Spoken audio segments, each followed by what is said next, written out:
I will share to you three things today. Something which may sound new pero matagal na eh. Una, di ba, namatayan yung anak. Hindi natural mamatay yung anak sa magulang eh. Kaya napakalupit. So we will talk about that. Number two, dead. Wake up. Wake up. And then number three, the return of the dead. The return of the dead. I will title it Return of the Dead. Una, kahapon, di ba, ang dalamhati ng ating mahal na ina, the sorrows of Mary. Dala yung hati, nakikihati sa dala-dala. Dalamhati. No? Si Jesus nagdalamhati. Nakita niya, isang balo, namatayan yung anak. No? Talaga naman, natuyo, wala nang luha na ilalabas dahil natuyo na sa kakaiyak. No? Napakapait talaga na mauna ang anak sa magulang. It is not the normal course of events, but it happens. It happens. How difficult that is. Very, very painful. But I know it is heartless to say everything is hiram sa Diyos, para kang walang pakialam, pero we have to learn the truth that everything belongs to Him at lahat hiram lang, kahit na gaano ka iksi, gaano ka... Pero pag sinabi mo sa namatayan na magulang yan, baka saksakin ka, di ba? Sabihin niya, hiram lang sa Diyos yan, baliwala. Ako, never, never, never, never. So, excuse me. That is why we have compassion with passion. Yung passion mo, I will share with your passion. Compassion. The compassion showed by Jesus to the woman, the compassion showed by Our Lady yesterday to all of us. No? Compassion with passion. Dala-hati. No? Number two, dead. Wake up. Marami sa atin nagbubuhay-bahayan. Kinuwento ko na to eh. Nagbubuhay-buhayan. Kasi buhay nga, pero walang espiritu. Yung espiritu, patay. Pag patay yung espiritu, we talked about this over and over again, walang inspirasyon. Walang kabuhay-buhay. Ano na namang gagawin ko tong araw na to? Visit ng araw na to. What will I do? How will I spend my day? How will I be? Wala akong inspiration to do what you want. No inspiration. Buhay, automatic. I will go to work. What will I do? Something that is automatic. Autopilot. Not a spirit-led Tuesday. Another of those many horrible, boring days. Because the Spirit is not alive. Nagbubuhay-buhayan, walang espiritu. Walang direksyon sa buhay kasi walang espiritu. Kaya sa totoo lamang, patay. Kaya inaayayahan tayo ng Panginoon, rise up, wake up, allow the Spirit to inspire us, to move us. What is wrong? Why is the Spirit dead? Kung araw-araw ka nagsuscroll, araw-araw ka nagsusurf, wala kang ginawa kundi yung latest na corruption, which is of course important. Pag nakababad ka buong araw, ano ba yung latest na? Ano latest sa... Magpapataba ba ng espiritu yun? Kung araw-araw puros marites, araw-araw hindi naman tayo gumagawa ng mabuti, pampalaki lang ng tiyan, nagpapalaki ng tiyan, hindi nagpapalaki ng espiritu, what do we expect our day to be? Nagbubuhay-buhayan tayo, pero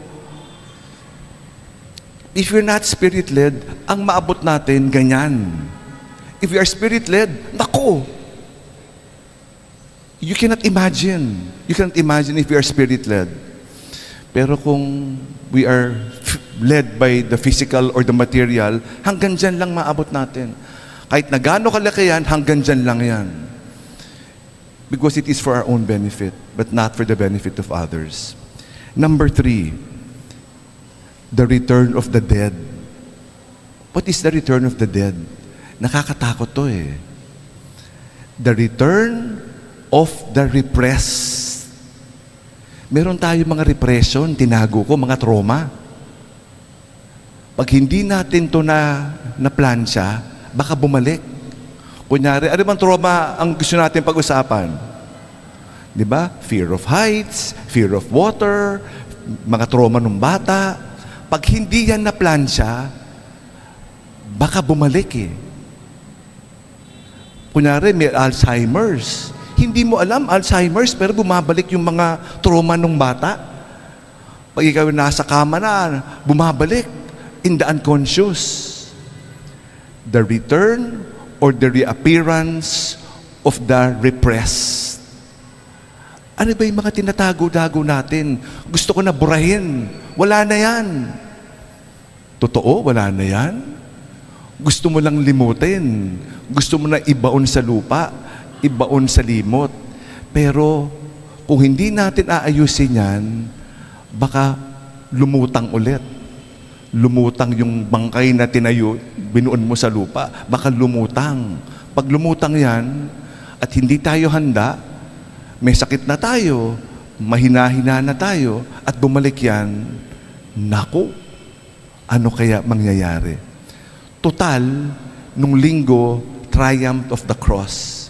Ano man trauma yan, whatever trauma, pag dinan natin sa Panginoon, yan ang magliligtas sa atin. Kaya wag natin ikatakutan, ibangon yung mga trauma na yan, yung mga repression natin. Whatever repression that is. Naku, dahil na heartbroken, ayoko na magmahal, dahil na abuso, na rape, kung ano man yang gaano kasahol, masahol na nakalipas. Patay na yan eh. Sigurado ka ba patayan? O baka tinabunan mo na ng carpet, di ba? Sabi nila, di ba? Isang araw, baka bumangon yan. Pag bumangon yan, at hindi tayo handa, yung pundasyon natin hindi matibay, tangay yung ating pananampalataya. Repression will now lead to depression. Magde-depress ka. May kakilala ako eh. Saludo ako eh. May depression ngayon eh. Ano nangyari? Bakit depressed? Nagka-Alzheimer's na eh. Nagkaka-Alzheimer's. Hindi niya kaya yung problema na depressed. Kaya lagi ko sinasabi, yung pundasyon natin, habang malakas tayo, palakasin natin yung pundasyon. Sapagkat dadating ang panahon, may isang bagyong darating na malakas, pag hindi matibay ang pundasyon, tangay tayo. Tangay yung pananampalataya, depression ang mangyayari. Kaya habang may lakas tayo, palakasin natin yung mga ugat na yan. Sigurado, dadating ang bagyo. Sigurado, dadating ang kamatayan. Pag hindi matibay-tibay yung pundasyon, patay.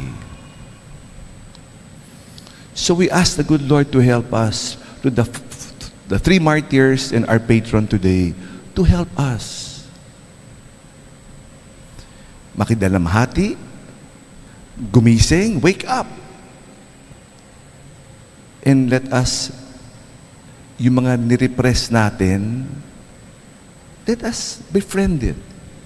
Hindi yang kaaway. Nangyari yan for a reason. Like the cross, the ultimate symbol of torture becomes our most sacred symbol of salvation. Yung tinatago mo, yung pala yung magliligtas. It will purify us if we allow the good Lord to help us. Amen.